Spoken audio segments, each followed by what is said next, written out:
Velkommen til dette møtet om et sekulært kristendemokrati mulig? And for the benefit of our guests from Germany, I will continue this introduction in English.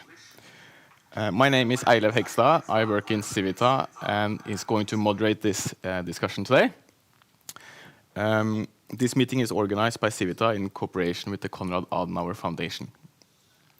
As you might have realized, this meeting is on digital stream only. And we will start this meeting with an introduction of about 10 minutes from Dr. Gregor Ryssel, who works for the Konrad Adenauer Foundation Party Analysis, before we go on to a conversation between our three panelists in Norwegian. I'll just introduce the panel shortly. So sitting closest to me is Henrik Syse, philosopher and editor of an anthology on conservatism. Lindtveit Røse,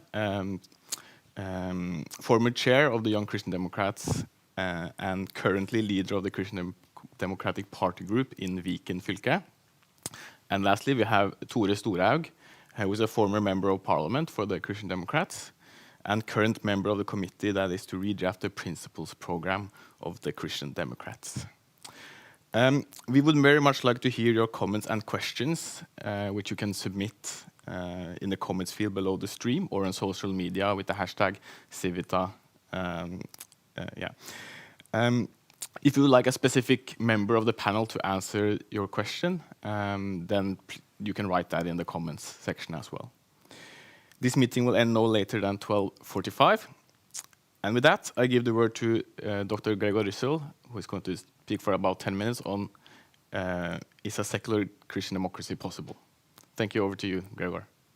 Yeah, thank you very much. First of all, best regards from Germany to Norway.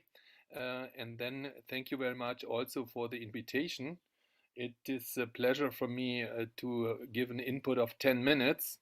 And 1 minute I wanted to use for a small introduction. My name is Gregor Ryssel, and I'm working for the Adenauer Foundation since 26 or 27 years, mostly abroad in several countries, but now since 5 or 6 years in the headquarters, and I'm involved in the questions, all the questions linked to the issue conservative, Christian, democratic, and so on. So beside my job, I'm of course also a member of the CDU here in Brandenburg, that means in Potsdam. This is the capital of Brandenburg, and I will give you an input from my point of view. This is, of course, only my point of view. This is maybe not the point of view from the Adenauer Foundation concerning a secular state and conservative or Christian democratic parties. So this is how I understood the topic. So I have 3 times now my picture on the monitor. Is that somehow possible also to get to have a view into the round?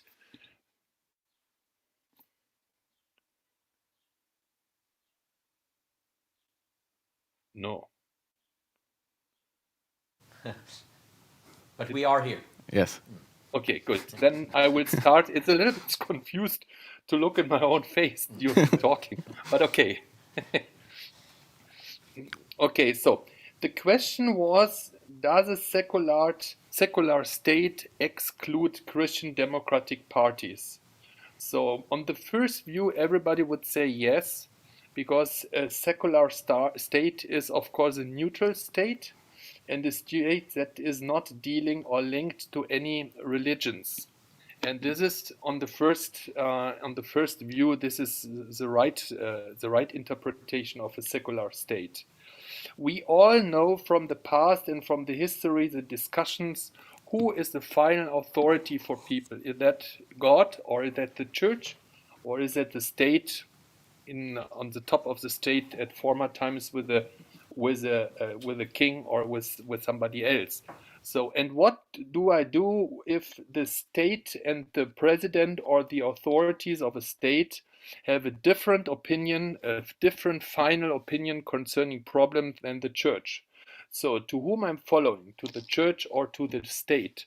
This is even in this time, if it comes to very extreme decisions against the background of war and so on, a very important question, and I do think also could be a very important question for the future. But this is only on the side the question of today. The question of today is indeed, what is the role of a Christian democratic party, or what could be the role of a Christian democratic party in a secular state? And I do think there is a lot of space for Christian democratic parties, not only, but for them as well, in a secular state, because it is, of course, not the exercise or the job of a secular state or of a government to say, well, all the peoples have to believe in Catholicism or Protestantism or Muslims or whatever. This is indeed a neutral state who does not care about one special religion.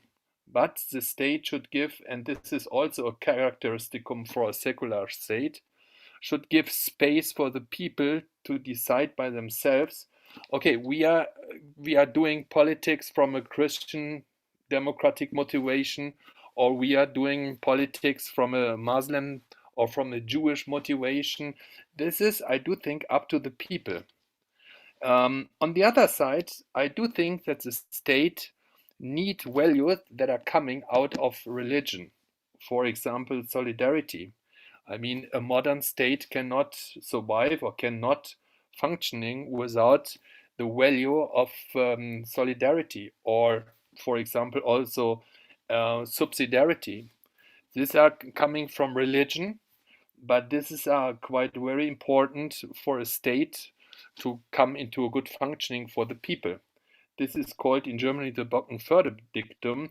It came out from a small booklet from the former president of the Constitutional Court in Germany, who said, yes, the state is neutral concerning religion, but on the other side, the state, this secular, this neutral state, needs the values that are coming out of the religion. So, and I do think there's also the responsibility of the people to tell the neutral state, okay, in this field we are going, for example, we are following more the principles of the Catholic Church, or in this field we are more following the politics of the Jewish community. At the end of the day, all people who are living in this state are responsible that the state, the secular state, is functioning, and therefore they should use, and they are using, their own values that are coming out of the religion, and that are also very useful for a state, even for a modern state. And I do not agree that Christian democratic politics or even conservative politics are dead. I don't believe that. I do believe that in the future we have to go away from ideology politics. We have to think about what is necessary to solve problems for the people, and we have very exactly to see if new processes, new decisions are always more useful than to keep the situation as it was. So therefore, I do think there is, of course, a place in the state, or in a neutral, in a secular state, for Christian democratic parties. Even we have to keep in mind that, of course, there is no ideology for Christian democratic parties. This is, or for thinking of that. This is also a process, and once it's close more to secular processes, at the other side, it's maybe some more close to the church. That means the people by themselves are acting, and the people are the people who are doing politics, and this is up to them. And if they will say, okay, here is the influence of the Christians, here is the influence of Muslims or Jewish, then it's up to them. And this is not the job of the state or of politics to say, no, we are only going this way or that way. So this is also kind of pluralism. And if we do think that the best solution are always coming from a pluralism discussion, then this is also including religion. And therefore, I do think it's even a very, I will not say tricky, but a very helpful system that the state says, well, we are not involved into politics, but if the people want so, then they have to bring up their values through political parties to the table, and then we will discuss that. So at the end of the day, I do think there is a lot of space for Christian democratic parties also in a secular state, even if in the beginning everybody would say, okay, this is not linked, a secular state is not linked to religion. But if we are coming a little bit deeper, going into detail, I do think we see that there is a good chance to present Christian democratic, Christian values to politics and to define or to design, at the end of the day, a Christian democratic politics. So that is the small input. I mean, it's even less than 10 minutes. So I'm happy to have some questions, and maybe we are coming also about this small introduction into a discussion. So for now, thank you very much. Thank you very much, Gregor. That was very, very interesting. Tore, you wanted to ask? This might be a question, a comment, just as much as a question, but I guess we're all used to that. But your introduction, Gregor, brought to mind a saying from a former Norwegian Christian Democratic Prime Minister who always liked to point out as an allegory that cut-off flowers were beautiful to look at, but they didn't last very long. What he meant by that was, of course, that all the values we seem to take for granted, solidarity or human dignity, that come out of the Christian tradition needs to be connected to the roots. And my question was sort of, to you make the same sort of connection, but do you think that in terms of Christian democratic parties branding themselves as especially Christian, does it have to be explicit in our current society, or is that part of perhaps the trouble that Christian democratic parties face when going to elections in countries where the Christian tradition doesn't have the same kind of prestige as it perhaps did some centuries ago? Yeah. I mean, this is a question, or this is a comment that is touching me every day. Because, I mean, if you are going to a party at night and there are a lot of people that are not your friends, I mean, not known people, foreign people, then and they are asking where you're working. And I tell them, I'm working for Adenauer. Oh, this is this old-fashioned foundation that is connected with, how is that called, conservatives, or you are always the people from yesterday. You know? And the question is now from where this image is coming. And I do believe that this is also our guilty as the Christian Democrats, because the wording Christian is somehow an old-fashioned word. And the left-thinking people trying to push us in a corner of this always yesterday people, you know, conservative, this was yesterday. You don't want to have something new and. So at the end of the day, I do think this is also not only our guilty, but also our job to represent conservative ideas and Christian democratic ideas in a very, let's say, modern way.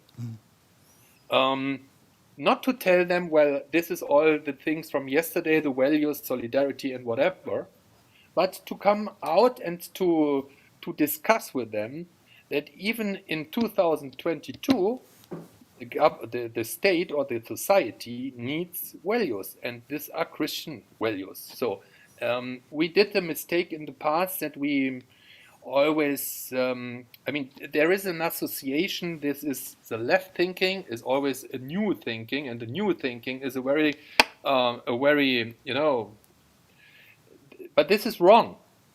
We didn't do anything that our values, even if they are called Christians, will have a good and a modern image. This is a problem. And it's on the one side, it's a problem of the wording, you know. So solidarity, there could be a wording from the left side or from the right side or from the conservative side. But this is even a question, and I do think the roots of wording, for example, in the CDU, in the platform of the CDU, you can following even to the roots of these words, and you will come to conservative, to real conservative ideas and thinking. So now this is the second point. What we did is we have a little bit of fear to say, well, this solidarity is a Christian, originally a Christian value. So why we are not doing that, I don't know. Last question from Henrik.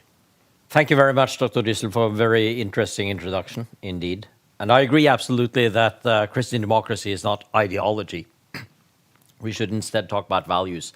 But of course, values can also clash between themselves. And there are many things that people look upon as Christian values, depending on where they stand on different policy issues. Even such a difficult question as abortion, you can find different views among Christians on the status of Israel, on whether we should use armed force. So is there a danger that the term Christian can also be too broad? We are now talking about it being too narrow, too conservative, but can it also be too broad and not really give any direction to politics? Yeah, this is the next point. This is completely right. I'm fully with you. First of all, we have to say, but this is the starting point from the argumentation. Christian democratic or conservatism is not an ideology. So what is the difference? The difference is, if I take the socialism, for example, I studied a couple of months in the former Soviet Union. So you can take one of this books from Lenin and can find out what is the final decision of Leninism or Marxism or socialism or whatever. So this is different to a conservative view, because there is no final point. The key point in the conservatism is to see or to show that new things are better than older things. A new law is better than the law that we still have. This is the key point, and this is the orientation for me, for conservative politics. So, and this is also an important point. The CDU in Germany is a so-called Volkspartei.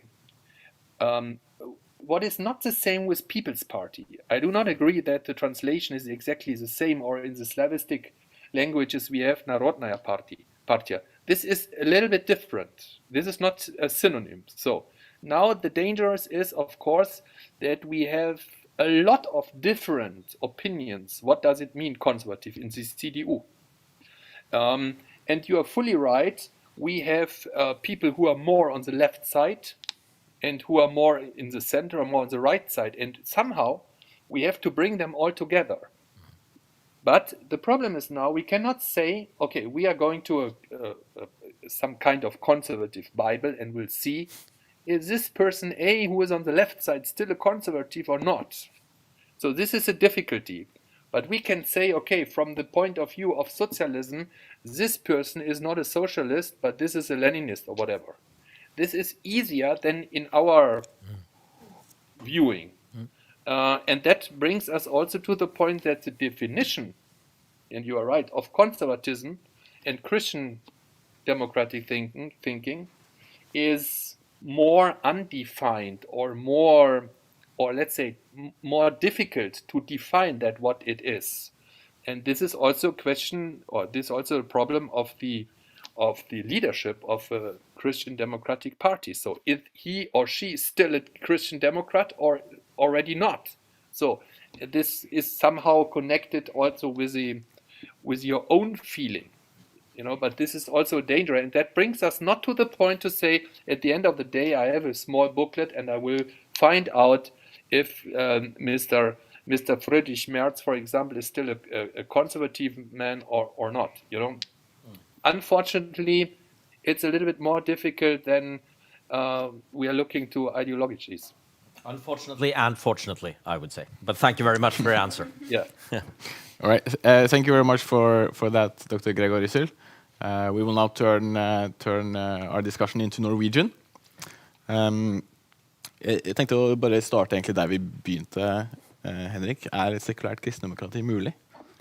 Det kommer helt an på hva man mener med et sekulært kristendemokrati. Jeg tror det helt riktig det som Gregor Ryssel sier om at det har noen røtter. Det er noen verdier som man bygger på, ellers gir jo ikke begrepet noen mening i det hele tatt. Og det må jo også være mulig å definere de verdiene til en viss grad, selv om de ikke kan finnes i en ideologisk bok. Men det jeg tror er kristendemokratiets store visjon og ambisjon, er at det er en måte å tenke om politikk på som også skal tiltale mennesker som ikke har en personlig kristen tro. Kanskje mennesker som ikke er kristne i det hele tatt, men som ser at her er det en måte å uttrykke noen tanker om politikk på, noe om hvilken vei vi vil at samfunnet skal gå, hva det er som er viktig, som tiltaler mange mennesker.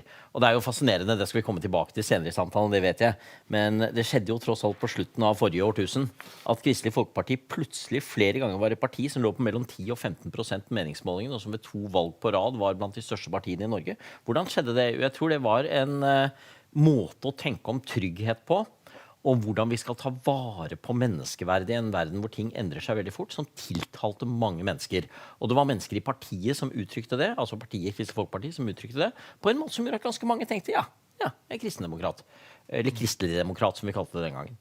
Og det er nok litt av utfordringen akkurat nå, å se om vi kan vinne det tilbake. Det har man tross alt klart i Tyskland, fordi selve begrepet kristelig demokrat er så dypt forankret at folk opplever ikke at dette er en religiøs identitet, men det er en form for verdisyn som favner bredere enn det. Og det er nok litt av utfordringen, men jeg vil tro også, for dere som tilhører det partiet, en visjon i Norge. Ida, i KrFs lover så står det at man bygger sin politikk, blant annet på Bibelen. Er da et sekulært kristendemokrati mulig når man bygger på Bibelen? Ja, jeg mener det. Jeg mener det er viktig at man er tydelig på hvor verdiene er hentet fra, hvor man får sin inspirasjon fra, og det er nettopp det som er poenget her, at det er verdier som er hentet fra Bibelen og fra kristendommen. Samtidig så er jo ikke hverken verdiene som kristendemokratiet bygger på, eller prinsippene, noe som bare man kan kjenne seg igjen i hvis man har en kristen tro selv. Det er jo verdier som flere både religioner vil si at det er viktige, og også ikke-troende vil si at det er viktig. Og derfor så tror jeg at verdiene og prinsippene som kristendemokratiet er bygd på er tiltalende også for mennesker som ikke er kristne selv. Men jeg tenker også at forklaringen deres kanskje vil være litt annerledes. Et godt eksempel mener jeg er det kristne menneskesynet, som er selve grunnlaget for kristendemokratisk tenkning. Det at alle mennesker er like mye verdt, også fordi at man er skapt. Mens en som ikke tror det, vil kanskje også mene at alle mennesker er like mye verdt, og har lik verdi, og ikke skal krenkes på noen måte. Et annet viktig prinsipp med det mener jeg også er det at mennesker er feilbarlige, og det synes jeg kanskje at vi KrF-ere snakker litt for lite om. Men det at vi gjør feil hele tiden, og at det ikke finnes noe perfekt samfunn her på jorden, og at det derfor også må være grenser for politikk. Og det er en måte å se samfunnet på som også er linket veldig til både det bibelske utgangspunktet, men som også, hvis man ikke er troende, vil kjenne seg igjen i å kunne være enig og også kjempe for en politikk som er tuftet på det grunnlaget.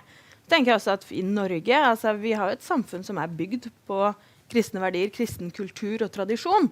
Sånn at det vil jo veldig mange kjenne seg igjen i, selv om man ikke selv på en måte kaller seg for en kristen. Da. Tore, du er med å revidere prinsipprogrammet til KrF, og Gregor snakket jo om solidaritet. Så vidt jeg vet så snakker ikke KrF så mye om solidaritet, men om nestekjærlighet, som kanskje er et på en måte mer spesifikt kristent begrep. Hva slags refleksjoner gjør dere i prinsipprogramkomiteen om disse Nå utfordrer du meg for å snakke på vegne av hele komiteen, og det kan jeg ikke gjøre, men i KrF sin ideologi så har en jo på en måte prøvd å definere 3 grunnleggende verdier, kristne menneskesynet, nestekjærligheten og forvalteransvaret, og utifra da avlede noen prinsipp, og der snakker en om solidaritet. Og så er det jo på en måte 2 begrep som i veldig stor grad er overlappende, men der måten vi som kristendemokrater tenker om solidaritet kanskje skiller seg fra kanskje spesielt hvordan en del ideologier på venstresiden definerer og forstår omgrepet solidaritet. Og oftest det jo lettere å lage en sånn kontrast for å få frem det som poenget, men der den kristendemokratiske prinsippet og verdien om nestekjærlighet jo at det skal gjelde alle, og står litt sånn i kontrast til en sånn tanke om mer en sånn gruppesolidaritet, der en lager fellesskap som står i en slags samfunnskamp imot hverandre, der innramminga i KrF sitt ideologiske syn handler mye mer om at en alltid har en grunntanke om det felles beste, og at tanken om solidaritet derfor må gjelde absolutt alle. Og så det idealet da, og så jo spørsmålet hvordan en formulerer det idealet sterkest mulig inn i et prinsipprogram som skal stå seg og inspirere til god politikk, praktisk politikk. Henrik, KrF sier at de bygger på Bibelen, og det kanskje en litt annen vektlegging. Noen ganger en del andre internasjonale kristendemokratiske partier som kanskje mer opptatt av for eksempel naturretten. Tenker du det en vei å gå for KrF, eller det et supplement, eller en erstatning for en sånn måte å formulere det på? Ikke sant? I praksis trenger det ikke være noen motsetning der, for jeg tror jo at det KrF i dag mener med Bibelen, og de fleste kristendemokratiske partier mener når de sier Bibelen i en sånn sammenheng, det et sett med verdier. Og de verdiene, de formuleres jo på forskjellig vis i løpet av historien, og ut fra hvilke konkrete utfordringer vi møter. Slik at kristen politikk i dag noe annet enn kristen politikk for 200 år siden. Og hva det som kjennetegner denne kristne politikken av i dag, denne kristelig inspirerte politikken? Det jo noe demokratisk, det ligger jo i ordet. Kristendemokratisk. Det med andre ord et folkestyre. Og det en tanke om at hvert eneste menneske har en grunnleggende verdighet, og at den verdigheten betyr også at de har noen rettigheter som beskytter dem mot statens makt, og som gjør at de også har en form for sfære rundt seg som beskytter deres frihet. Slik var det ikke kristen politikk for 200 år siden. Jeg kommer rett fra England, hvor jeg var på besøk i et fantastisk interessant museum tilegnet Elizabeth Gaskell, en av de store sosiale reformatorene og forfatterne på 1800-tallet, som skrev han North and South. Og hun var gift med en unitar, altså en som ikke var trinitarianer, ikke trodde på treenigheten. Han var prest der. Og det var ganske vanskelig. For da var man underlagt en lang rekke regler. Da fikk man ikke lov til de fikk for eksempel ikke lov til å gifte seg i en Church of England. For da var man underlagt restriksjoner. Så tenker vi, det som kristen politikk? At det en kristen kirke som kan beskytte sine rettigheter mot alle disse kjetterne der ute? Nei, kristendemokratiet i dag faktisk noe ganske annet. For det en måte å tenke på som sier at hvert enkelt menneske må få beskyttet sin verdighet. Og veldig mye av den tanken, den kommer faktisk fra det du nettopp nevnte. Denne naturretten som fikk på mange måter en renessanse på 1900-tallet med begrepet om menneskerettigheter. Som skal beskytte oss mot statens makt, men på mange måter også mot kirkens makt, fordi hvert enkelt menneske har en verdi og en verdighet. Hva det jeg prøver å si med dette? Jo, jeg tror at når man skal tenke om hva kristendemokrati i dag, så skal man legge ganske stor vekt på begrepet demokrati også. Hva ligger i det? Hvorfor vi ikke bare et kristenparti? Vi et kristendemokratisk parti. Jo, det fordi vi legger så sterk vekt på, vil jeg si til dere i KrF, det enkelte menneskets verdi og rettigheter som skal beskytte dette mennesket, derunder også religionsfriheten. Og dette har jo vært en 400 års diskusjon innenfor kristen politisk filosofi, religionsfriheten. Hvorfor skal man ha frihet til å være muslim eller ateist? De fleste mennesker på 1600-tallet som diskuterte det, spurte hvorfor i all verden skal man ha frihet til å ta feil? I dag vil jo det være en helt sentral del av den kristendemokratiske tenkningen, men med utgangspunkt i noen kristne verdier, som nettopp individets verdighet, frihet og rettigheter. Og slik sett så vil jeg si at jeg tror det det som i dag ligger i begrepet. Vi bygger på Bibelen, og jeg vil vel si politisk filosofisk, man kunne like gjerne sagt bygge på en naturrettslig forståelse av mennesket. Kanskje til og med det en bedre måte å si det på, men jeg overlater det til dem som skriver Kristelig Folkepartis program. Ida, du ville... Ja, fordi at det klart bygger på Bibelen, eller henter inspirasjon fra Bibelen og kristen tenkning, men likevel jeg veldig opptatt av, og KrF også, å skille at det ikke teologi som man bruker i politikken, altså man ikke en menighet, man bruker ikke den type hverken argumenter eller ønsker å på en måte bygge politikk på den måten. Så det ikke et kristent, jeg veldig opptatt av at KrF eller kristendemokrati ikke kristen politikk, men kristendemokratisk, og det to forskjellige ting. Vi kommer sikkert litt tilbake til det også. Men i KrF så tror jeg også at dette litt vanskelig å forstå, nettopp fordi at man har ikke alltid vært et kristendemokratisk parti. Det jo en ideologi man mer har tatt til seg etter hvert, og etter man ble stiftet, enn at man stiftet på det. Tore, vi var litt inne på det med disse oppfølgingsspørsmålene til Gregor, men hvordan tenker du det en slags altså en avveining mellom det å på en måte fremstå som kristne eller kristendemokratisk, og det å få oppslutning som politisk parti? Henrik var jo litt inne på det med å vise til valgene i 97, men vi har også et nyere valg hvor KrF ikke gjorde det så bra. Meg historiestudenthatten for å prøve å svare på det spørsmålet, for her har jo kristendemokratiske parti forskjellige plasser i Europa valgt litt sånn forskjellige strategier, og så jo det her kanskje mer enn det handler ikke så mye om hva prinsippen legger til grunn for politikken sin, men hvordan en velger å presentere den politikken.